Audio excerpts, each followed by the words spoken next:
Linux in general is what's driving the innovation of today. From virtualization to cloud to containers to Kubernetes. The reason why these platforms exist is because Linux existed. And so it's still the foundation of everything you do. So we start to see customers now using these four footprints of physical, virtual, private clouds, and public clouds. That's the biggest change today, is customers are really taking advantage of those four footprints for what's appropriate for the application to run, but they want to run that as one environment. But the first change had to be Linux. The second change had to go from that to on virtualization on top of Linux. The next change is to public cloud, and now we come to Linux containers to be able to be the vehicle to get those applications all across. That's what we mean by consistency for the application, so that an IT department that has applications spread across all of those footprints can manage it, secure it, and orchestrate it in one consistent way.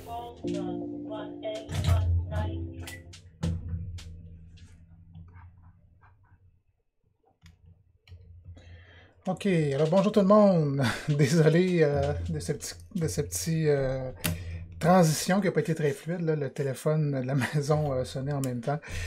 Donc, j'espère que vous allez bien. Ce beau vendredi d'hiver, en tout cas du moins à Québec. On a eu beaucoup de neige cette semaine. Très hâte d'aller en ski en fin de semaine. J'ai vu des photos ce matin du Mont-Saint-Anne. Vraiment, je pense qu'il y a eu 50 cm de neige dans les pistes. Donc, en fin de semaine, on va aller s'amuser définitivement dans la montagne. Donc, en introduction, vous avez vu une vidéo de Paul Cormier, notre président des produits et technologies chez Red Hat. Je pense que c'est l'équivalent du CTO, qui parle entre autres que l'innovation passe par Linux aujourd'hui. Je pense qu'il n'y a rien de nouveau. Pardon, j'ai été déconcentré par une petite alerte sur mon autre écran. Donc, je pense que c'est rien de nouveau pour vous là, que l'innovation aujourd'hui passe par Linux. Par contre, ce qu'il mentionne, ce que j'aime bien dans les vidéos, là, il parle de rester consistant dans tous les types d'environnements qui existent aujourd'hui, de faire attention à ça. Donc, en fait, ce qui est le fun avec Red Hat Linux, c'est qu'on roule partout, comme il explique dans la vidéo. Et vous allez voir avec RHEL 8, les améliorations qu'on a faites va aider beaucoup à cette expérience-là aussi.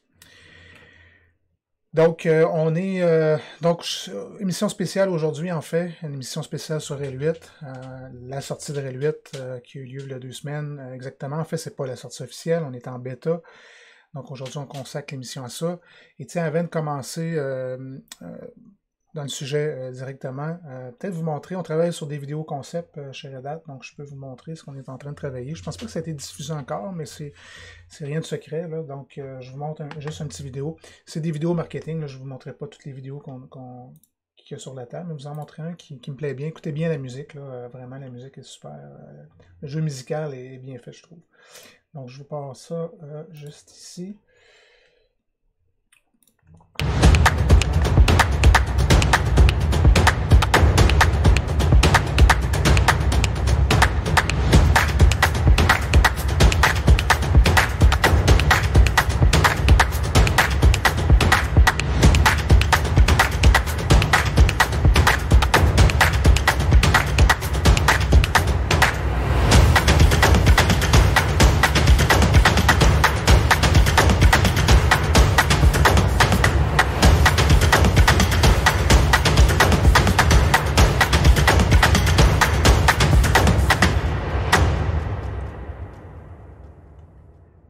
Très cool, le petit vidéo, très court. Encore une fois, on parle de l'importance du cloud avec RHEL. Justement, peut-être vous donner des petits chiffres où on est rendu en termes de nombre de cloud providers certifiés. En fait, RHEL n'est pas certifié sur les cloud providers, c'est plutôt les cloud providers qui certifient RHEL sur leur plateforme. Donc, on parle de plus de 600 cloud providers aujourd'hui. Donc, je sais que la plupart d'entre vous, vous connaissez les trois plus gros, mais il y en a une panoplie d'autres petits qui poussent à gauche et à droite ces temps-ci. Donc, plus de 600 plateformes cloud publiques aujourd'hui, pour lesquelles vous pouvez rouler RHEL à l'intérieur. Donc, c'était la petite intro.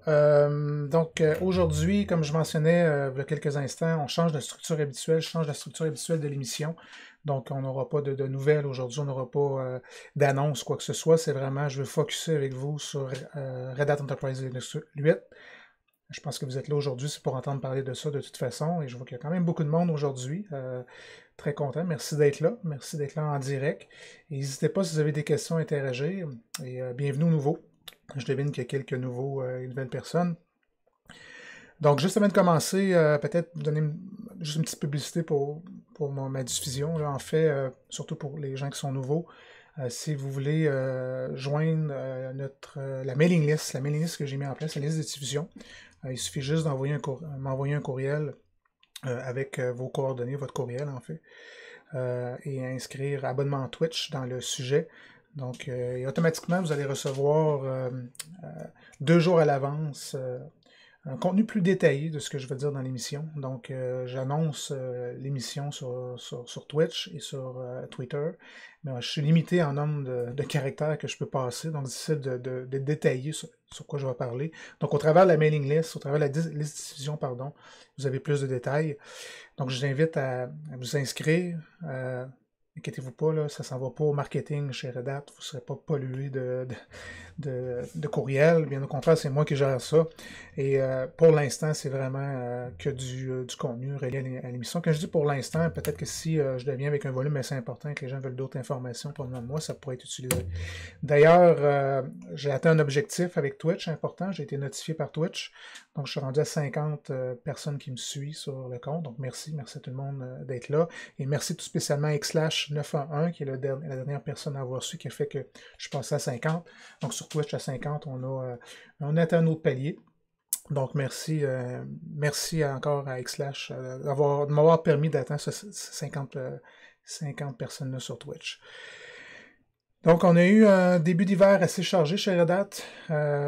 Pour ceux qui étaient là à la dernière épisode, j'ai parlé de l'acquisition de Red Hat par IBM. Donc, ça se poursuit. 3 semaines plus tard, on est toujours dans le processus. Rien n'a changé pour nous. C'est sûr que les morceaux commencent à se mettre en place. On en apprend un peu plus à l'interne sur ce qui se passe, mais je veux dire, au niveau ce qu'on fait en clientèle avec les partenaires, absolument rien n'a changé. Et même, à ma grande surprise, au début de la semaine, on a annoncé une acquisition. Donc, super le fun que IBM nous laisse faire ça. En fait, IBM, on n'appartient pas à IBM encore, on est en processus d'acquisition. Mais j'avais peur que ce processus-là bloque les acquisitions chez Red Hat. Et comme on est dans un marché très compétitif et qu'il y a beaucoup de nouvelles startups qui démarrent avec des idées super le fun, ben, on continue à faire des acquisitions du côté de Red Hat. Donc, on a fait l'acquisition d'une compagnie qui s'appelle Noba, pour ceux qui n'ont pas vu, j'ai mis un petit site web ici à l'écran. Donc, c'est une startup, je crois qu'ils sont basés en Israël. Donc, je ne pense pas que personne connaissait. C'est une startup de 9 employés, mais ils ont fait quelque chose de super bien au niveau de gestion de stockage multi-cloud, donc être capable via une appliance, de connecter toutes les technologies de stockage, pas toutes, mais plusieurs technologies de stockage du cloud public et même des technologies internes et faciliter le déplacement de données. Et tout ça va être attaché, bien sûr, avec ce qu'on fait déjà avec OpenShift. Donc, une belle acquisition. C'est le fun de voir que Red Hat continue à investir malgré qu'on est en processus d'acquisition par IBM. Sinon, ce qui a bougé beaucoup dans les dernières semaines, c'est le nouveau logo chez Red Hat. Ça n'a pas été annoncé publiquement encore. Vous n'avez pas vu le nouveau logo. Je pense que si vous cherchez sur Google, je pense qu'il y a des traces. Là. Il y a des petites traces qui traînent ici à gauche, mais officiellement, ça n'a pas été annoncé. Ça nous a été annoncé à l'interne, ça nous a été présenté. J'en avais parlé à la dernière émission. Mais c'est un gros changement. Changer un logo d'une compagnie, c'est pas quelque chose qui est simple à faire. Donc, c'est un gros projet. Donc, ça devrait dévoiler le logo officiellement au début de l'année prochaine, je devine. Et finalement, mais le bêta attendu, très attendu, parce que plusieurs d'entre vous, plusieurs de nos clients posaient la question quand est-ce qu'on va voir L8. Donc, le bêta est sorti. C'est un peu une surprise. Je pense qu'il est sorti un petit peu d'avance. En tout cas, de mon bord, je ne l'attendais pas vite comme ça. Je ne sais pas s'il y a des gens de Red Hat avec nous aujourd'hui. Je vois Eric qui écrit. Oui, Eric, Intense la musique, effectivement. Je ne sais pas, Eric, de ton bord, si tu trouvais que c'était arrivé vite. Moi, vraiment, je n'ai comme pas vu venir. Là. Je pense qu'une semaine avant, j'ai un client qui m'avait téléphoné pour savoir si on avait des dates. Je dis non, on n'a pas de date quelque part l'année prochaine. Puis finalement, oups, le bêta sort. Fait que... Donc c'est super, super le fun. Le bêta est sorti le 15 novembre dernier. Donc c'est ce qu'on va revoir ensemble aujourd'hui. J'ai super hâte de vous montrer de quoi ça a l'air. En fait, ça fait presque 2 semaines que je joue avec quotidiennement, que je lis beaucoup, que j'expérimente. Donc, j'ai hâte de vous faire découvrir ça. Donc, pour ceux qui me suivent depuis un petit bout, j'ai déjà couvert plusieurs technologies qu'on retrouve dans Rail 8, et c'est un peu intentionnellement que j'ai fait ça. Donc, dans les épisodes précédents, si vous remontez à la dernière épisode, il y a 3 semaines, j'ai fait un spécial, on ne parlait pas un spécial, mais j'ai parlé de Fedora, la modularité de Fedora, qui est maintenant au cœur de Rail 8. Par contre, c'est pas le même nom, on appelle ça AppStream. Donc c'est sûr que je vais en parler un petit peu dans quelques instants, mais je ne veux pas reprendre ce que j'ai fait la semaine passée. C'est peut-être pour ceux qui ont regardé l'émission la semaine passée. Je vais plutôt faire des références sur les émissions. Donc, on a déjà parlé dans le passé, entre autres, de DNF qui est au cœur maintenant de Rail 8 aussi. Donc, plusieurs exemples qu'on va discuter dans les prochaines minutes. Je ferai des références aux anciennes émissions si vous voulez avoir des démos ou plus de détails sur ces technologies-là.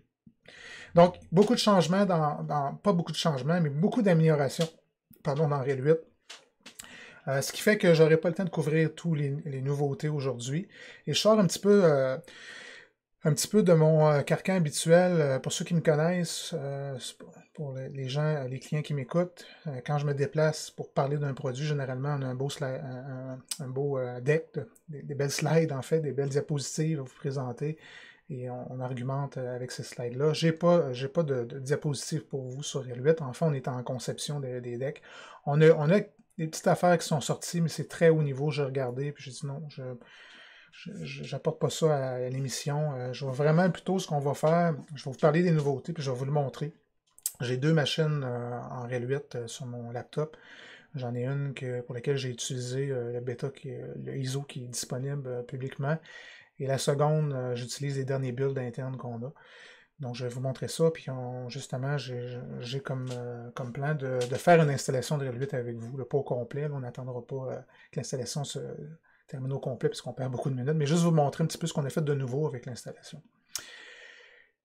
Quoi d'autre? Sinon, dans mes notes, oui, Rail 8, c'est pas disponibilité générale. En passant, là, on est en bêta. C'est le premier bêta. J'ai pas de date à vous donner sur le GA, mais en fait, oups, un nouvel abonné. Bienvenue Tops Defender, bienvenue, merci de me suivre. Donc, c'est toujours troublant qu'on se fait déranger avec ça. J'en ai pas assez des nouveaux abonnés quand je parle, je suis pas habitué encore. Donc, éventuellement, je vais devenir habitué. Donc, oui, c'est du bêta Rail 8, donc on roule pas ça en prod. Hein, je pense que vous êtes conscient de la chose. De juste le répéter, important.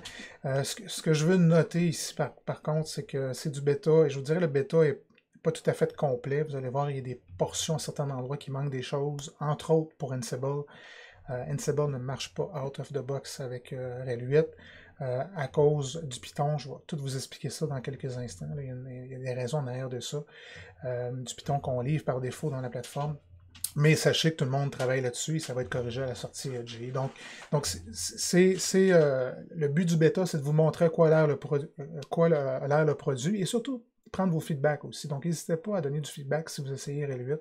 Ouvrez des tickets, ouvrez des Bugzilla, ou vous pouvez me contacter directement, me dire ce qui marche pas chez vous, ce qui fait du sens, ce qui fait pas de sens. On va avoir des feedbacks, c'est important. Le programme bêta va durer quelques mois. Je n'ai pas de temps à vous donner, mais généralement, on peut s'attendre à 2 ou 3 builds faciles du bêta.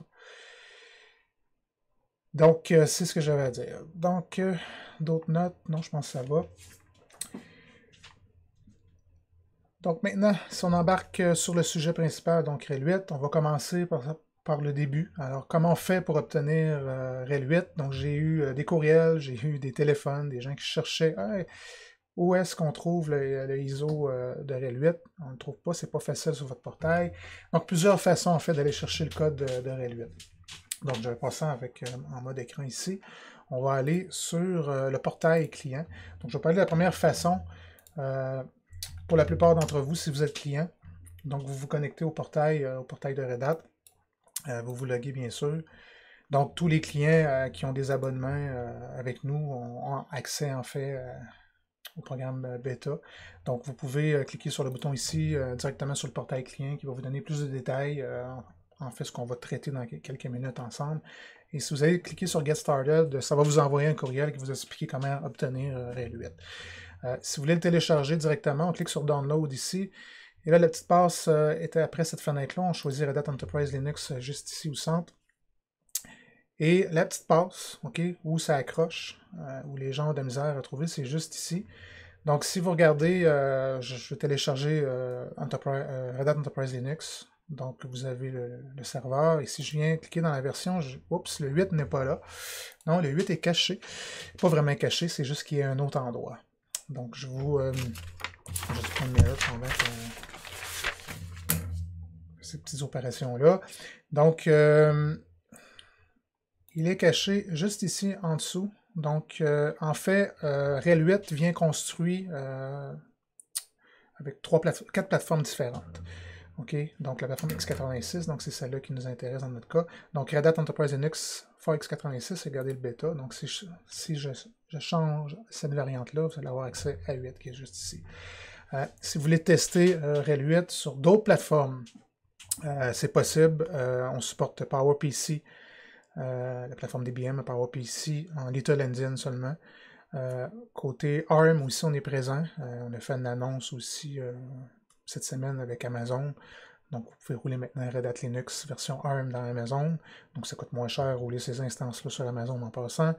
Donc, on a la plateforme qui est Arch 64, pardon, qui est la plateforme ARM, qui est aussi la même plateforme utilisée pour les Raspberry Pi 3. Donc, si vous voulez essayer Rail sur la Raspberry Pi, c'est la plateforme utilisée. De mon côté, j'ai essayé Fedora 29 sur Raspberry Pi 3. Je n'ai pas essayé encore Red Hat Enterprise Linux.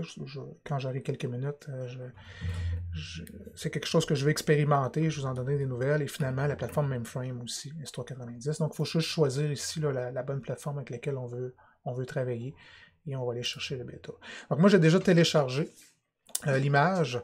Donc, ce qu'on va faire... non, on va attendre avant de lancer ça. Je vais juste vous montrer. Pour ceux qui ne sont pas clients Red Hat, je pense que c'est le cas de certains d'entre vous en ce moment. Vous n'êtes pas tous nécessairement peut-être des clients chez Red Hat. Donc, si vous vous rappelez, à l'épisode 5, pour ceux qui étaient là, l'épisode 5, je vous ai présenté le Developer Program chez Red Hat. Donc, qui est caché juste ici. Donc, developers.redhat.com, ça vous donne accès à du RHEL. Vous pouvez consommer RHEL gratuitement. Là, il suffit juste d'ouvrir un compte et c'est gratuit.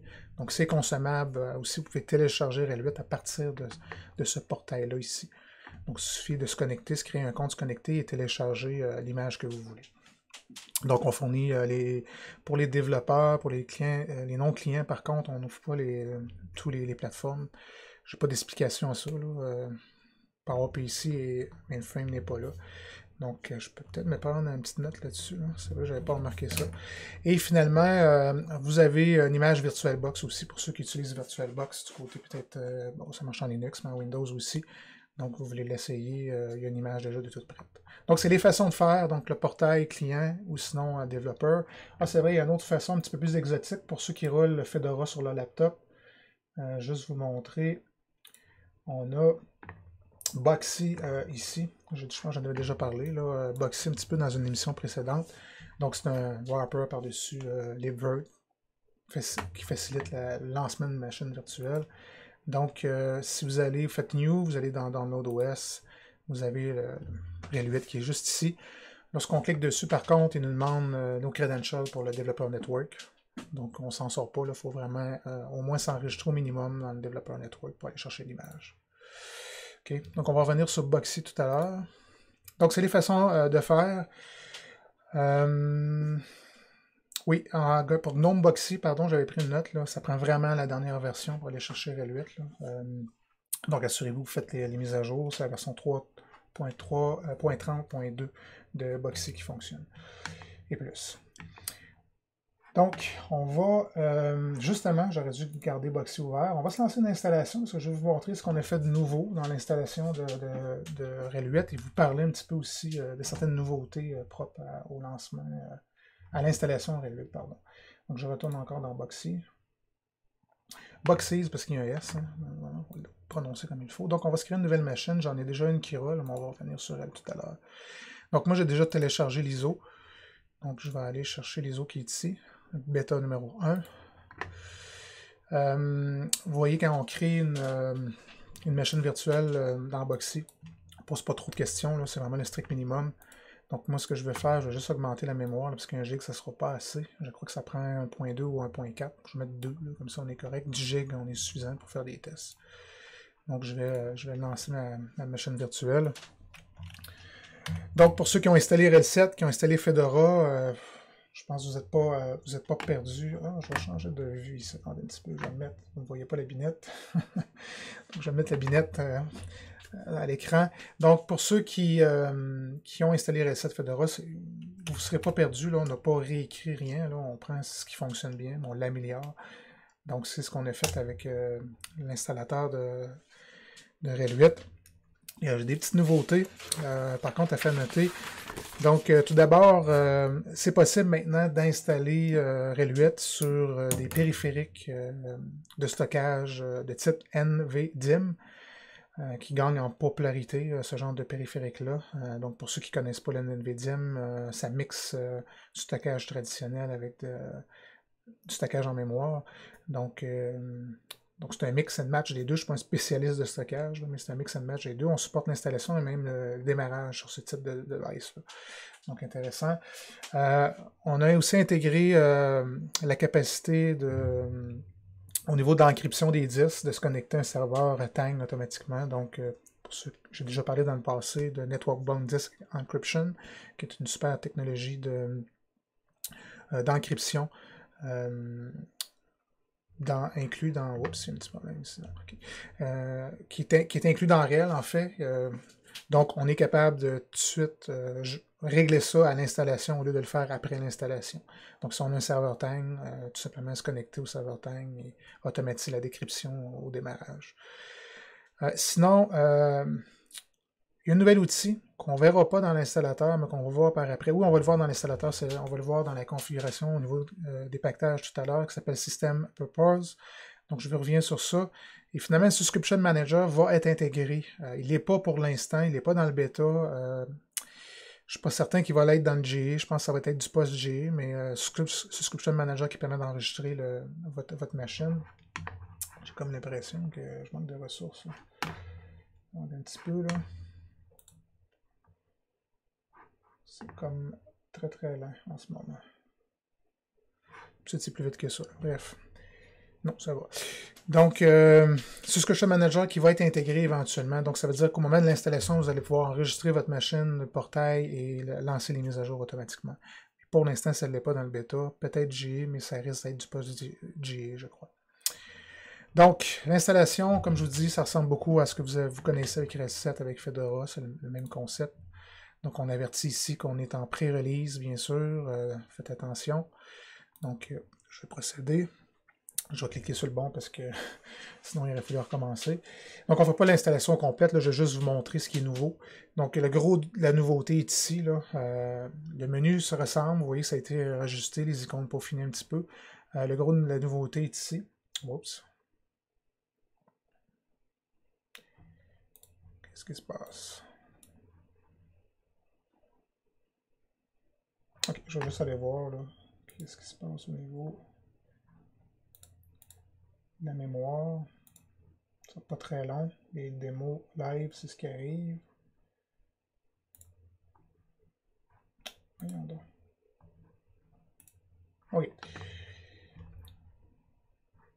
Pourtant, j'ai pas tant de machines que ça qui est démarré. Bref, je vais en parler, désolé. À moins que ça revienne. Là. Je vais juste faire un petit retour. Ouais, il est comme jamais. C'est du bêta, hein? Voyez-vous, c'est le genre de problème qu'on peut rencontrer avec du bêta. Donc, en fait, ce qui était présenté, là, en fait, il y a une nouvelle case qui s'appelle System Purpose. System Purpose, en fait, va vous demander votre machine Red Hat Enterprise Linux 8. Qu'est-ce que je fais avec? OK? Donc, est-ce que c'est un serveur, est-ce que c'est un workstation? Est-ce que c'est une machine qui est dans un cluster haute performance?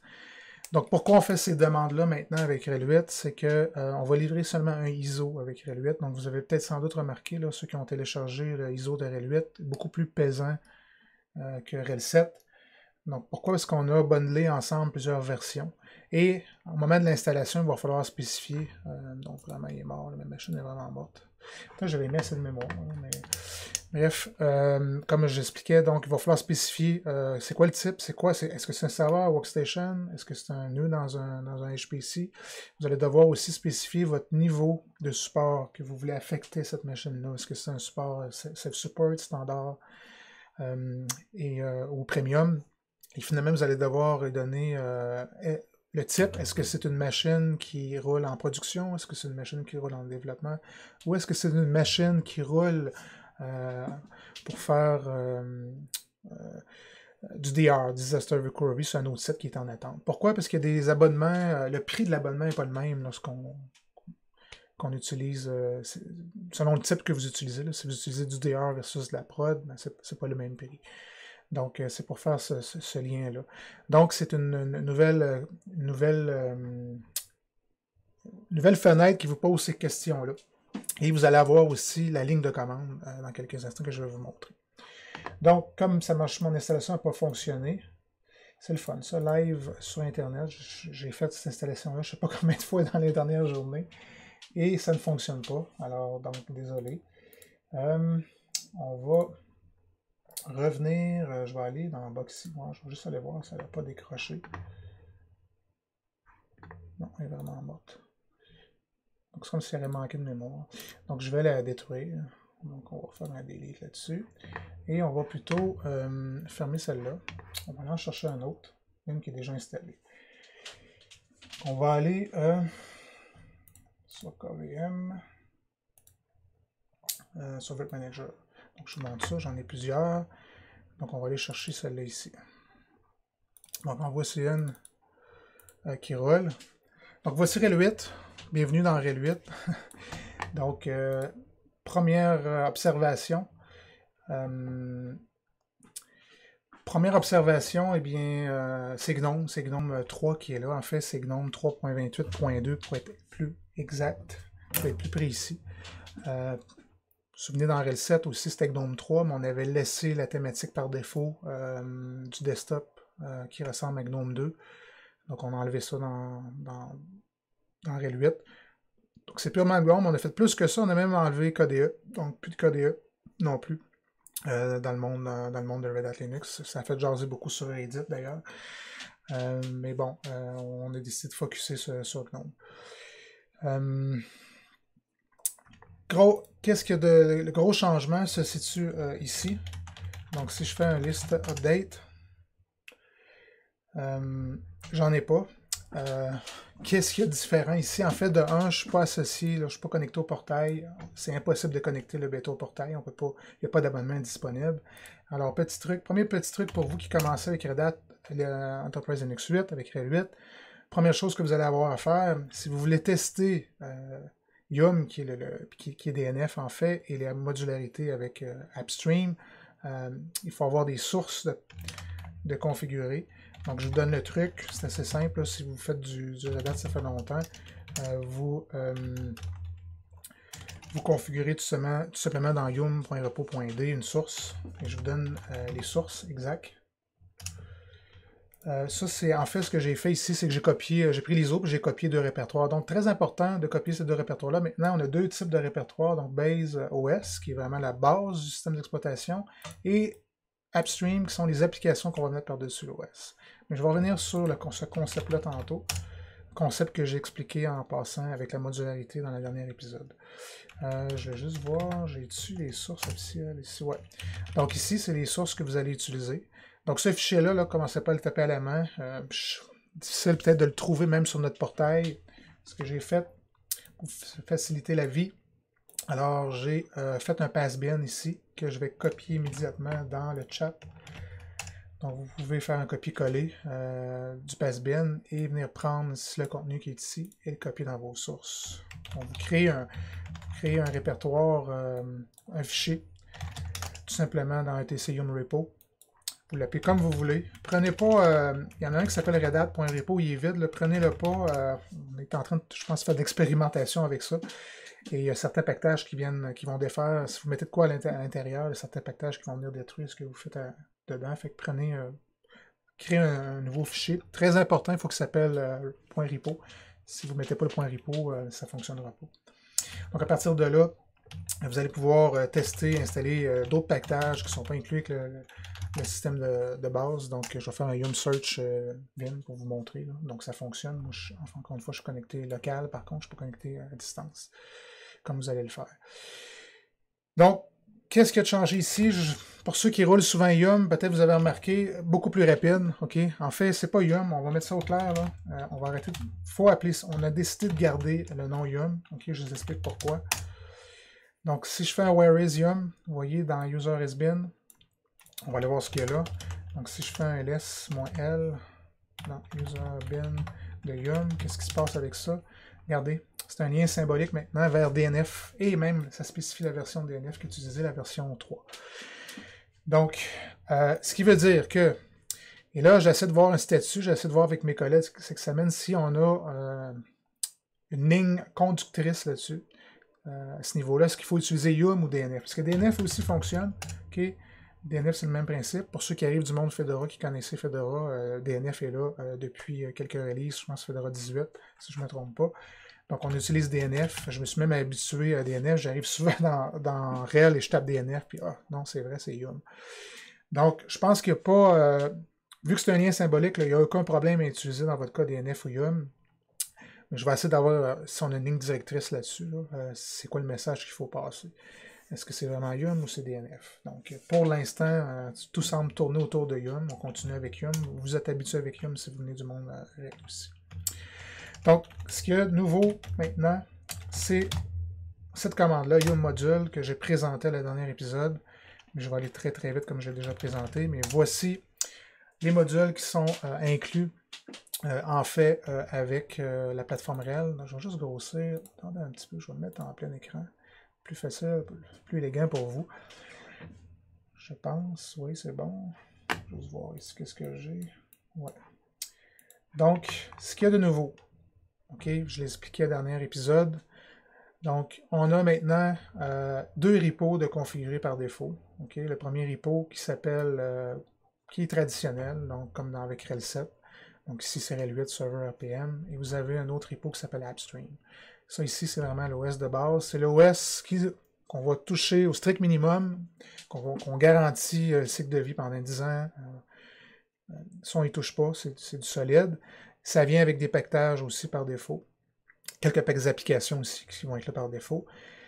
Mais ce qu'on a rajouté, c'est ce channel-là qui s'appelle AppStream, qui est la modularité en fait. Donc voici ce que contient l'AppStream ici. Ce sont toutes les applications qui sont dans l'AppStream.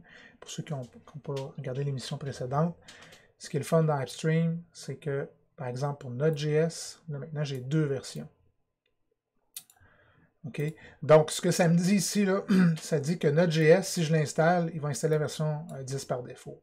Par contre, actuellement, c'est la version 8 qui est activée. Le petit E me dit que c'est la version 8. Donc, je peux choisir la version avec laquelle je veux travailler. C'est très cool, très très cool. C'est quelque chose qui était demandé. Donc, grâce à ça, on est capable de faire évoluer les packages beaucoup plus rapidement dans RHEL 8. Je pense que tout le monde va apprécier ça. Excusez, j'ai encore le téléphone qui sonne. Le téléphone qui sonne le vendredi à la maison.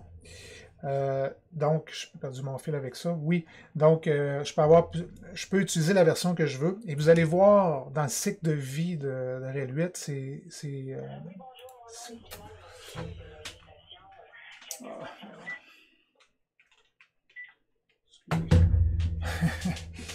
la boîte vocale qui part en plus, donc désolé. C'est du live, hein? On est en live, il n'y a rien de monté. Donc, je vais finir avec ça. Donc, pendant le cycle de vie, on va livrer plusieurs releases du même logiciel. Donc, vous allez voir, entre autres, Node.js évoluer beaucoup plus rapidement. PHP, la même chose. On l'offrait déjà. Vous allez dire, c'est quoi la différence avec le Software Collection? La grosse différence, écoutez bien ça, la Software Collection, c'est seulement quelques pactages, une dizaine.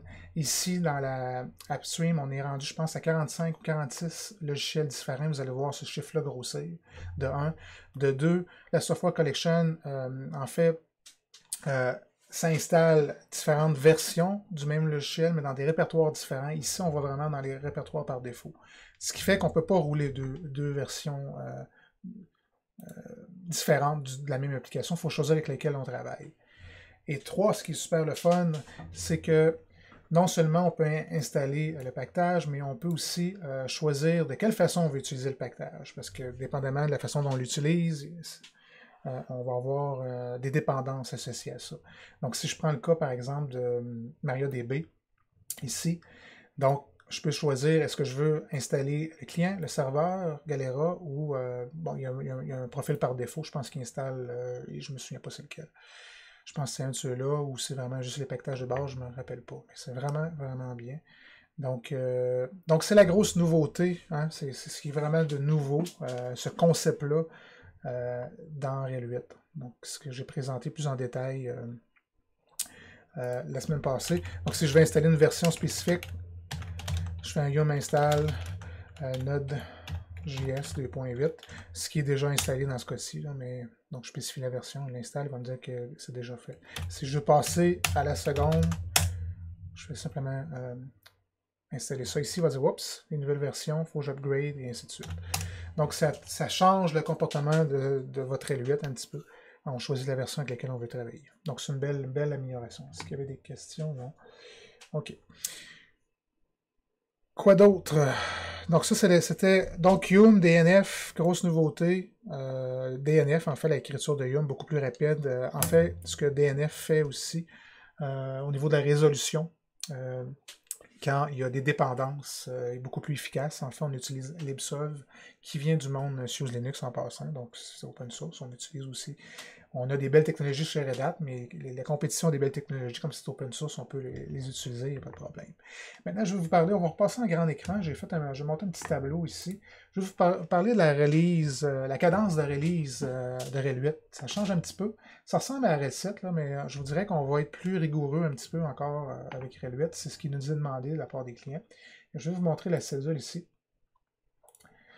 que je viens d'activer. Je ne sais pas si vous voyez bien. Je vais me mettre devant comme ça. Donc, RHEL 8, ce qu'on va faire, comme avec RHEL 7 et RHEL 6, à tous les 6 mois, on va sortir une version mineure. OK, ça ne change pas, il n'y a rien qui change. Ce qui change, ce qui est intéressant, c'est qu'à tous les 6 semaines, maintenant, on va livrer des batch updates, autant pour le BaseOS que pour le AppStream. Donc ça peut être intéressant, surtout pour les gens qui viennent du monde Unix, qui sont habitués à ce concept-là de batch update. Je ne pense pas qu'on va délaisser les daily updates, là, les updates qui sortent régulièrement, mais pour ceux qui sont intéressés, ça va être possible de télécharger juste les batch updates. Donc, aux 6 semaines, il va y avoir des batch updates du BaseOS et de l'AppStream, ça c'était la nouveauté, et ça va faire incrémenter le numéro en fait de RHEL. Donc, vous voyez, on commence à 8.0.0.0, et 8.0.0.1 va nous dire que la batch update du 6 semaines a été appliquée, donc on va incrémenter la release de RHEL 8. 6 semaines plus tard, ce qui nous mène à 3 mois. À 3 mois, qu'est-ce qui se passe? Uniquement pour la AppStream, ils vont recevoir une mise à jour importante, donc soit une nouvelle version de l'application, ou tout simplement des nouvelles applications qui vont venir rejoindre l'AppStream. Donc, pour ça, on va incrémenter le numéro qui est juste l'avant-dernier, en fait. Donc, 8.0.1.2, et bien sûr, pourquoi .2? Parce qu'il y a des batch updates qui vont avoir été exécutés. 6 semaines plus tard, même principe, batch update sur les 2 canaux, et finalement 8.1. Après 6 mois, il va y avoir une release mineure, donc qui va upgrader tout, qui va envoyer un batch update, qui va rajouter de nouvelles capacités dans RHEL et des nouvelles applications. Donc, ça va être beaucoup plus dynamique comme cycle, pas le cycle de vie, mais entre 2 mineurs, il ne se passait pas grand-chose avec RHEL 7. Avec RHEL 8, il va y avoir beaucoup plus d'activité. Je pense que ça va être apprécié de votre côté, je suis convaincu. Donc, c'est ce qui était comme nouveauté au niveau de la cédule. On avance, ça va bien. Donc, je vais enlever la cédule ici. Maintenant, qu'est-ce qu'on a fait aussi au niveau du pactage? ça aussi, c'est assez intéressant comme concept. Donc, j'ai parlé de DNF, j'ai parlé de la modularité. Flatpak est le prochain sujet. Donc, je vous montre ça. On va passer en grand écran. On va aller dans le browser. Je vais juste sortir ici. Donc, Flatpak, j'en ai parlé un petit peu dans le passé, mais on n'a pas passé beaucoup de temps sur ça. C'est en développement très actif. Mais regardez le titre ici. Pour ceux qui ne connaissent pas Flatpak, vraiment un concept super le fun. Et donc, qu'est-ce que c'est Flatpak très rapidement? C'est une façon de distribuer des logiciels dans le monde Linux, mais c'est une façon, je vous dirais, uniforme pour toutes les distributions Linux. Donc, fini le format RPM, fini le format DEB ou quoi que ce soit. Donc, on vient unifier toutes les distributions Linux. Le déploiement des applications à travers des distributions Linux, ça s'appelle Flatpak. Retenez ça, je pense que ça a un très bon potentiel. Et comment on arrive mécaniquement en arrière pour faire ça? Je vous dis container. Et oui, on utilise en arrière-plan, la mécanique des containers pour permettre cette distribution-là. Donc, ce qui est le fun, on l'inclut out of the box dans RHEL 8. Donc, il est là, il est fonctionnel. Vous pouvez l'utiliser si vous voulez. Donc, c'est ce que je vais faire comme petite démonstration ici dans mon RHEL 8. Je vais repasser en plein écran. Donc, dans RHEL 8, Flatpak est là. Donc, si je tape Flatpak, je ne l'ai pas installé, là, il est vraiment installé par défaut. Donc, voici les commandes pour faire l'installation. Ça ressemble beaucoup à tous les outils pour gérer des packages. Ça ressemble beaucoup à Yum, le concept. Par contre, il y a une petite particularité. Encore, je n'ai pas creusé la raison du pourquoi de cette particularité-là, mais bref, je vous montre ça. Donc, tout d'abord, première étape, lorsque on veut travailler avec Flatpak, il n'y a pas de source de configurer par défaut. Donc, comme n'importe quel gestionnaire de pactage, ça prend des sources. Donc, ici, on a aussi besoin de sources. Donc, il faut rajouter une source. Il y a ce qu'on appelle un FlatHub en langage Flatpak. Donc, le FlatHub host les pactages, en fait les containers pour Flatpak. Donc, il faut rajouter cette source-là. Donc, histoire de sauver un petit peu de temps, je vais juste... non, ça c'est pas bon. On va fermer ça ici. Je vais juste aller chercher la commande. Ici. Je pense que je l'avais dans l'historique aussi, mais... Donc, ça me permet d'ajouter un repo, tout simplement. S'il n'existe pas, il existe déjà, il ne le rajoutera pas. Je donne l'adresse. Voici l'adresse du repo, un des repos principaux de Flatpak aujourd'hui, celui que je vous ai montré tout à l'heure. Donc, une fois que ça c'est fait, le repo est ajouté. Il suffit d'installer un pactage. Ce que je vais faire, on va installer... attendez un petit peu, je pense que j'ai un history. On va utiliser l'history, pas taper la commande au complet. Yep. Flatpak. On va installer Spotify, le client Spotify sur mon environnement RHEL 8. OK. Donc, pas remove, je vais remover pour faire le test. On va faire un install, c'est le même principe. Mais regardez la syntaxe de ça ici, c'est ça que je vais cibler. Donc, Flatpak, on va installer, on spécifie notre source, donc FlatHub dans notre cas. Et regardez ici, c'est ça qui est particulier un petit peu avec Flatpak, c'est le nom du pactage. Donc, c'est pas un nom... facile à retenir, donc il faut vraiment aller le chercher avant. Il y a peut-être une façon de comprendre cette syntaxe-là. Je n'ai pas creusé là-dessus. Là. J'essaierai de voir la source, pourquoi on appelle les pactages de cette façon-là en Flatpak, à moins que quelqu'un en ligne ait déjà connaisse la raison. Vous pouvez le paster le copier dans le chat. Donc si je vais installer Spotify, je lance la commande tout simplement. Et c'est parti, ça s'installe, ça télécharge en fait des containers en arrière-plan. Donc, on en a pour quelques minutes, je vais le laisser faire. Mais c'est aussi simple que ça et ça va rajouter dans les menus ici, vous allez voir le menu de Spotify, je vais lancer, ça fait une application comme si je l'aurais installé en RPM en fait, ce qui est vraiment très très bien. Donc, Flatpak, vous jeterez un œil à ça, je ne vais pas creuser plus que ça. De mon côté, je n'ai pas testé beaucoup encore, c'est nouveau pour moi avec RHEL 8, je ne l'avais pas essayé dans le passé, je le voyais souvent passer.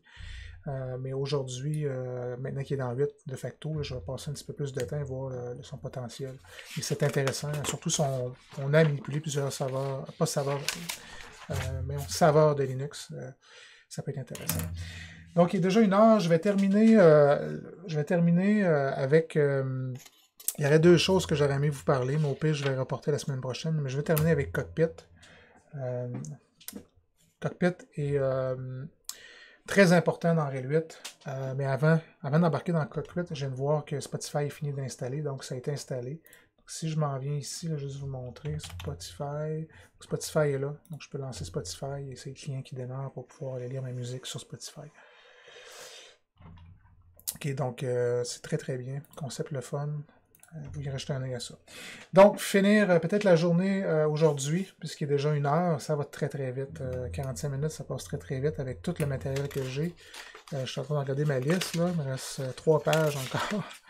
Donc, je pense que ça va prendre plus que 2 épisodes, peut-être même 3. On verra. Cockpit. Qu'est-ce qui se passe avec Cockpit de 1? Ce qu'on va faire, on va sortir d'ici. On va accéder à Cockpit. Puis pour ceux qui ne connaissent pas Cockpit, je vais vous dire qu'est-ce que c'est dans quelques instants. Je vais aller chercher l'adresse IP ici. Et on va aller dans mon navigateur ici. Donc voici Cockpit. Si vous reconnaissez l'interface, c'est ce que j'ai présenté. C'est ce qu'il y avait au début de mon stream. Là. En fait, j'ai fait un copie d'écran. Donc Cockpit, c'est une interface de gestion web de votre serveur RHEL. Donc, pour ceux qui ont connu dans le passé Webmin, c'est un peu le concept de Webmin, mais vraiment poussé à un autre niveau, avec du temps réel à l'intérieur et ainsi de suite. Donc, pourquoi je vous parle de Cockpit? Beaucoup de choses qu'on faisait avec RHEL 7, 6, 7 dans l'interface graphique. Maintenant, on va le faire dans Cockpit. Okay? Et on risque de voir aussi dans la version mineure de RHEL 8.1, 8.2, d'autres logiciels disparaître de l'interface graphique et vraiment se concentrer sur la page web. Donc le but ici de Cockpit, c'est vraiment de simplifier l'administration de la machine Linux comme telle, la rendre de façon cliquable. Donc ça va être le fun pour les gens qui viennent du monde Windows. C'est les gens qui aiment cliquer. C'est le but de Cockpit. Et Cockpit reçoit énormément d'amour de nos développeurs. J'en ai parlé dans le passé. Là, on peut aller voir pour le fun sur GitHub. Cockpit est là. Je me souviens pas c'est lequel. Je pense que c'est celui, non. Je me souviens pas. Attendez un petit peu. Cockpit, Red Hat, GitHub. En fait, ce que je veux vous dire, je vais vous montrer qui code dans Cockpit. Il est ici. Ok. C'est celui. Oui, c'est lui, je crois. Oui, c'est ça. Donc, Cockpit est un projet open source, un projet très actif, comme vous pouvez voir. Là, regardez, il y a 2 heures, il y a beaucoup de gens qui participent. 109 contributeurs. Je vais vous montrer les contributeurs ici. Je ne sais pas si c'est encore le cas, là, mais je l'avais présenté dans une émission précédente. Oui, regardez numéro 3 ici. Donc, dans Cockpit, non seulement c'est un projet très actif chez Red Hat, vous pouvez voir les commits, mais aussi, c'est une plateforme pas de test, mais on utilise Cockpit avec l'un de nos bots, de nos robots, de l'intelligence artificielle. Donc, l'intelligence artificielle qui est ici code à l'intérieur de Cockpit. Donc, lorsqu'on regarde Cockpit, là, vous voyez, il y a une portion d'intelligence artificielle dans ce produit-là qui est utilisé pour être développé. Donc, c'est très, très cool, ce concept-là. Donc, c'est un no-bot chez nous. On met beaucoup d'efforts à le rendre de plus en plus intelligent et dans le top 3 des contributeurs à Cockpit. Je l'avais déjà mentionné, c'était juste en titre de rappel. Donc, c'est l'interface web. Donc, pour se connecter à l'interface web, il faut installer Cockpit. Je peux aller vous montrer en ligne de commande. Si je fais un Yum Search, on va faire un DNF Search pour se mêler un petit peu, comme il faut. Voici Cockpit. Donc, pour l'installer Cockpit, c'est le paquetage par défaut qui est ici.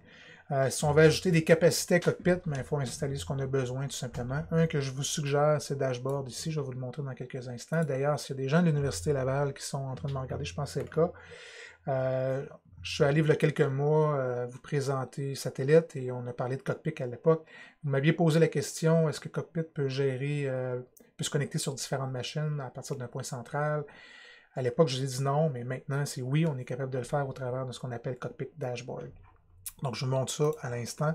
Donc, on va se connecter. On se connecte en root sur la machine, parce que je vais administrer la machine. Donc, c'est vraiment root par défaut. Et regardez, je suis sur le dashboard, et avec le dashboard, je peux gérer maintenant plusieurs machines. Donc, à partir d'une seule console, je peux rejoindre d'autres machines. Le prérequis à ça, c'est que ça prend un cockpit d'installer sur toutes les machines. Tout simplement le paquetage de base ici. Et ce qu'on veut gérer, bien sûr, avec. Donc, ce qu'on va faire, je vous montre un petit peu très rapidement le cockpit, mais dans les prochaines minutes, mais on dirait que ça va peut-être aller à la prochaine épisode, là, on va l'utiliser beaucoup cockpit, parce qu'on a incorporé beaucoup d'outils maintenant dans le cockpit, super le fun. Donc, cockpit devient là, un projet très important dans RHEL. Comme je vous dis, il y a plusieurs interfaces d'applications qui vont être déménagées dans cockpit. C'est le cas de, je peux vous le dire tout de suite, je l'ai-tu installé? Oui. Machine virtuelle ici. Il y a des bonnes chances, c'est pas fait encore, là, parce que si vous installez RHEL 8, vous pouvez installer Virt Manager, mais il y a des bonnes chances que Virt Manager disparaisse pour être maintenant administré à travers Cockpit. Donc vous pouvez le faire déjà, ça fonctionne, il faut installer Cockpit Machine ici, qui va me permettre de gérer, manipuler les machines locales. Je peux créer des VM, mais à partir de l'interface, donc très très bien là-dessus. Je vais vous parler, l'épisode prochain, j'aurai pas le temps aujourd'hui, j'aurais vraiment aimé ça, vous parler de Composer, un Image Builder. C'est une nouveauté qu'on a apportée dans 7.6, mais on l'améliore dans le 8. Vraiment, on en parlera la prochaine épisode. Vous irez jeter un œil si vous voulez. Je vais vous montrer comment ça fonctionne.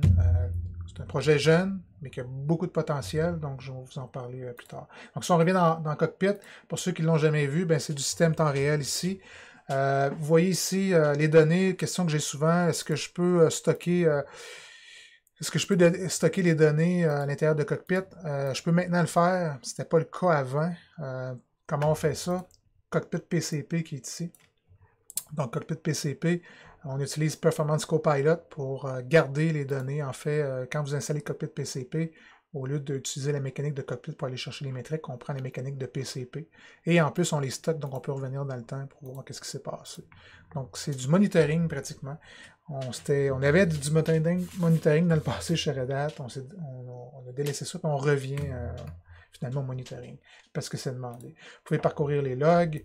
Le stockage, vraiment une super belle interface. J'ai déjà présenté avec vidéo, là, mais j'adore l'interface ici. Encore une fois, c'est du temps réel là, ici qu'on a, écriture, lecture sur les disques. Donc vraiment une belle petite interface. Gérer, manipuler le réseau, les machines virtuelles, les comptes, les services qui roulent, arrêter, démarrer les services systemd.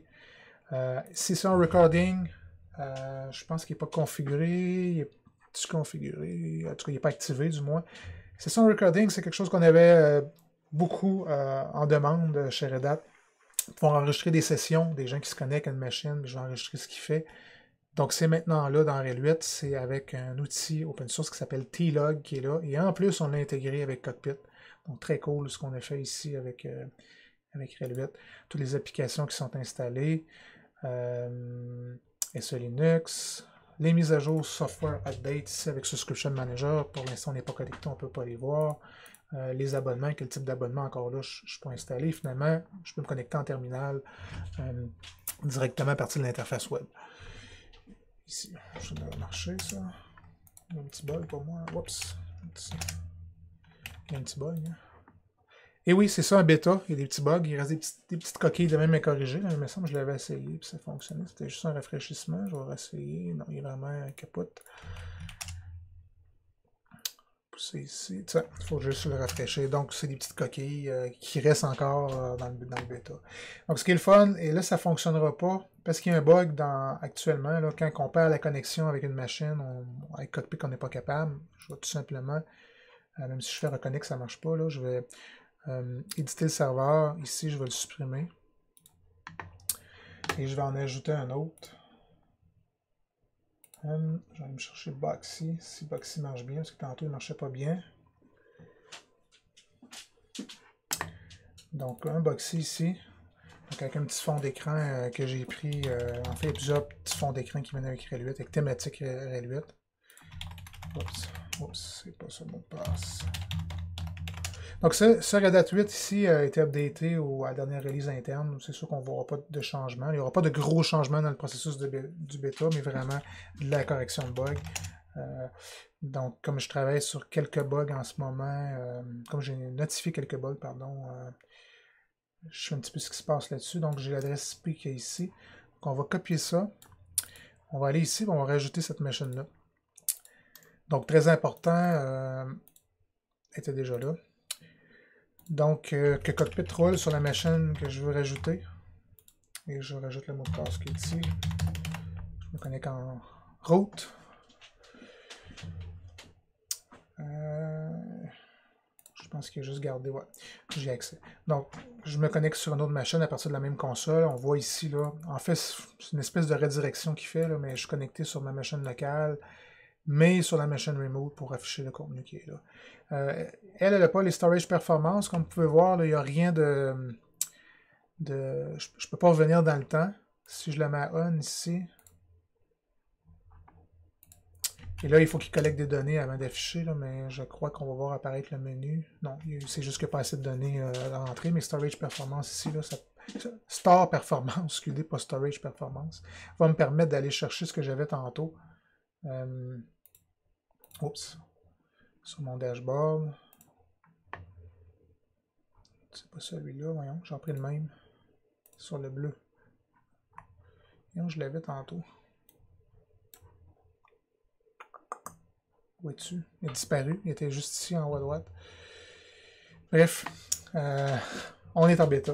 Donc, c'est le fun ici, cette interface-là. Je vois là, tous les serveurs sur lesquels je suis connecté en temps réel. Je peux superposer le graphique ici. Donc, très bien. Donc Cockpit, jetez un œil à ça si vous ne l'avez pas fait encore. Très facile à installer. Et ça roule sur le port 90-90 par défaut. C'est possible de le changer aussi. Mais par défaut, on est sur 90-90, on y va avec le contrôle. Ce qu'on a fait, puis je vais terminer, je pense, la journée avec ça aujourd'hui. On a fait de l'intégration aussi avec IDM. Donc, il y a un rôle dans IDM. Si on l'assigne à un usager, il va être capable de se connecter à Cockpit. Donc, ça peut être assigné par un rôle. Le rôle exact, c'est le domaine admin can manage Cockpit. Donc, le domaine admin, le rôle dans IDM va vous permettre à un usager de se loguer et d'administrer les machines. Qu'est-ce qui s'en vient avec Cockpit que je peux vous parler? Network Bound Disencryption, on ne l'a pas, ça s'en vient. Vert Manager Replacement. Remote Server, en fait, c'est apparu avec 7.6. Hein, c'est pas 8, c'est arrivé avec 7.6. Des mises à jour de 7.6. Donc, à partir de 7.6, si vous avez Cockpit, vous pouvez ajouter ces serveurs-là. Ajouter plusieurs serveurs, en fait, à partir d'une seule console. Donc, rapidement, si on fait un petit résumé de ce que j'ai touché, j'ai vraiment pas fini de faire le tour. On a, en fait, on s'est promené, je vais passer en plein écran. Donc, on a parlé comment obtenir L8. Donc, je vais donner des petits trucs sur ça. Comment l'installer, très similaire, rien de nouveau, à part le fameux System Purpose. Je vais revenir sur ça à la prochaine épisode. Je vais vous montrer la ligne de commande de System Purpose, puis vous donner peut-être plus de détails aussi à ce niveau-là. Je vais montrer comment configurer la source. On a parlé du DNF, on a parlé du AppStream, qui est la modularité, la cédule des patchs, Flatpak, et on a fini avec Cockpit. Il y en a d'autres qui s'en viennent, Jules. La semaine prochaine, en fait, ça va être dans 2 semaines. Je vais le faire le 14 décembre, le prochain épisode. Si ça fait, oui, c'est 14 décembre, dans 2 semaines. Donc, je raccourcis un petit peu le temps parce que j'ai beaucoup de matériel à vous présenter avec RHEL8. Je suis certain que vous avez hâte de voir, sans doute de voir la suite, de voir ce qu'il y a d'autre dans RHEL8. Je vais vous parler de Composer, super bel ajout. En fait, c'est arrivé avec 7.6, mais avec 8, on l'a fait évoluer. Je vais vous montrer comment l'installer, comment le configurer, parce que c'est pas super bien documenté, encore une fois. On travaille sur ça. Je vais vous donner un petit playbook même pour faciliter le travail de config, un petit playbook que j'ai monté. Qu'est-ce qu'on va parler de Python dans RHEL8? Python dans RHEL8 est un gros changement. On est passé à Python 3 là, très rapidement. Mais je vais vous parler de l'impact de ça. Ça a un impact assez important, entre autres pour Ansible, ça a un impact. On va parler du nouveau noyau kernel 4.18 qui est là. Je vais vous parler de ce que ça apporte, des choses super le fun. Parler de System Purpose, je vais vous parler de In-Place Upgrade, donc lorsque vous allez voir passer de 7.6 à 8, on a fait des changements aussi à ce niveau-là. Je vais vous parler un petit peu de ce qu'on a mis comme paquetage, on a retiré comme paquetage, avec quoi qu'on les a remplacés. Je vais vous parler de T-Log avec une petite démonstration. J'ai beaucoup de choses. Hein. L'interface graphique aussi, vous ne le voyez pas, là, mais on est passé de X11 à Wayland. Je vais faire le tour avec vous là-dessus. C'est sûr qu'en mode serveur, vous ne touchez pas beaucoup à ça, mais en mode desktop, si vous l'avez sur votre laptop ou sur certains serveurs que vous voulez administrer avec l'interface graphique, il y a des choses importantes dans ça. Je vais faire une petite démo aussi très cool, en fait, de ce que Wayland rajoute par-dessus X11. Vraiment le fun. On a un nouvel outil de stockage qui s'appelle Stratis. J'en avais parlé. J'ai une petite démonstration pour vous. Parler d'NFS, parler de sécurité, ce qu'on a fait comme ajout, modification de sécurité. Et finalement, on va se garder un gros sujet pour la fin, les containers. Qu'est-ce qui se passe avec les containers RL7? Il y a beaucoup de choses à ce niveau-là. On a déjà touché dans le passé aux nouvelles technologies qu'on a incluses dans RL7. Pour l'instant, je ne cherchais pas Docker dans RL8. Il n'est pas là. OK, donc on va reparler de ça à la prochaine épisode. Donc merci à tous d'avoir été là. Je vous souhaite un bon vendredi, une bonne fin de semaine. Allez jouer dehors, allez prendre la neige, allez faire du ski ou du snow en fin de semaine. Je suis certain que ça va être magnifique. Sinon, on se dit dans 2 semaines. Bye tout le monde.